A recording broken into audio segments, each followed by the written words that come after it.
So, in some instance, we have some challenges with teamwork and being on a team. So, here are four of the more common problems that are faced by teams, and a couple of thoughts on maybe how to deal with them to make sure that we maintain that effectiveness.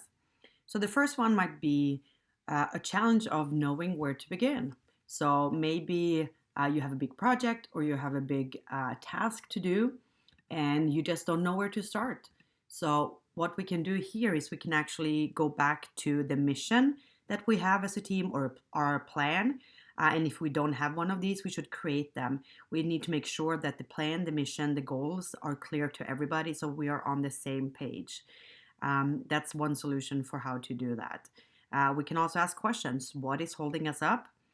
Do we understand what we need to be doing? Do we have all the information we need to make decisions? So in a structured manner, trying to pinpoint what the challenges is with moving forward.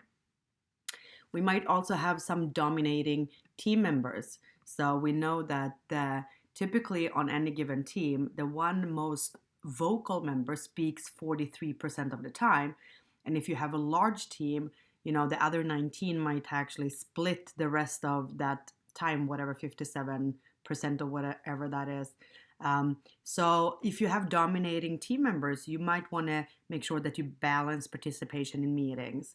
So you maybe have a facilitator that calls on different people, or somebody, or an agreement that you don't talk unless you're holding a certain item or something. So you want to make sure you balance out the participation. You might also have some team members that don't really do good work. And the question is then why? Is it because they don't want to, if they don't have the motivation? You either can try to motivate them and excite them, or if they just don't want to do it, but they actually have the skills and abilities as a team, maybe we ought to reject them. And then if it is because the team member doesn't have the ability, they are not able to do it, they don't have the knowledge and the skills, training is one solution to make sure that the poor performer actually can contribute because they want to do it, they just don't know how to do it. Obviously, when you bring people together, there's always going to be some type of disagreements and conflict. If it's task disagreement or process disagreement, that's not a bad thing. It just means that we are voicing different opinions or thoughts on how to do something or what needs to be done, and that's good.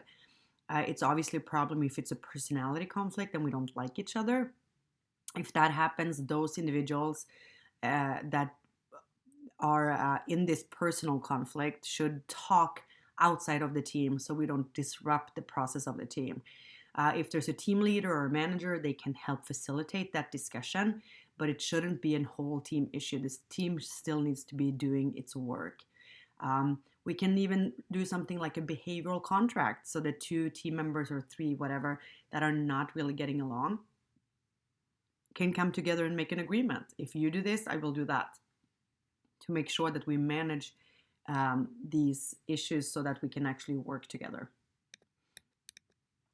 So, how do you actually build your cohesive team? So, here are some steps for how to create and maintain that kind of a team. So, some guidelines that we can look at. So, maybe align the group with the greater organization. So, establish those common objectives that people can get aligned with and get behind. And that should be a little bit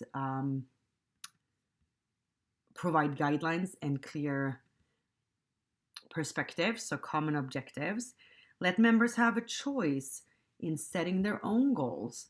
So letting them be part of choosing, including them in decision making, even at the organizational level, if that is possible.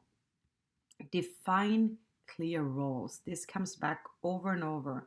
You want to show how each person's contribution that they bring to the group actually furthers the project, furthers the task of the group, and that's much, much easier if everybody has a clear role, because then they know how they are actually contributing specifically. Have people actually hang out. Just hanging out with each other creates a feeling of cohesion and familiarity. So just having people close to each other in close proximity helps with that. Also giving frequent praise and validating people, both at the individual level and at the group level, seems to build a lot of confidence and efficacy.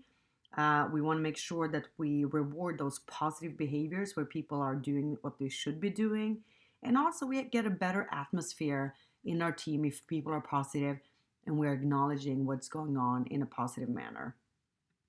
We want to make sure, obviously, that we treat everybody with dignity and respect. This is interactional fairness, and people care a lot about how they are treated. It also shows us we don't have any favorites, there's no in groups, and we actually care and value everybody on the team. Celebrate differences. This is what's going to make us stronger as a team. We have different skills and experiences and bring different things to the team. So it will highlight each person's contribution. And it shows that diversity is the norm. And this is how we want to have things done or get things done. And establish common rituals. So maybe every Thursday morning you have coffee, every Wednesday afternoon you have fika, you have potlucks, something that actually reaffirms the group identity and creates some shared experiences that will increase the cohesion of the team.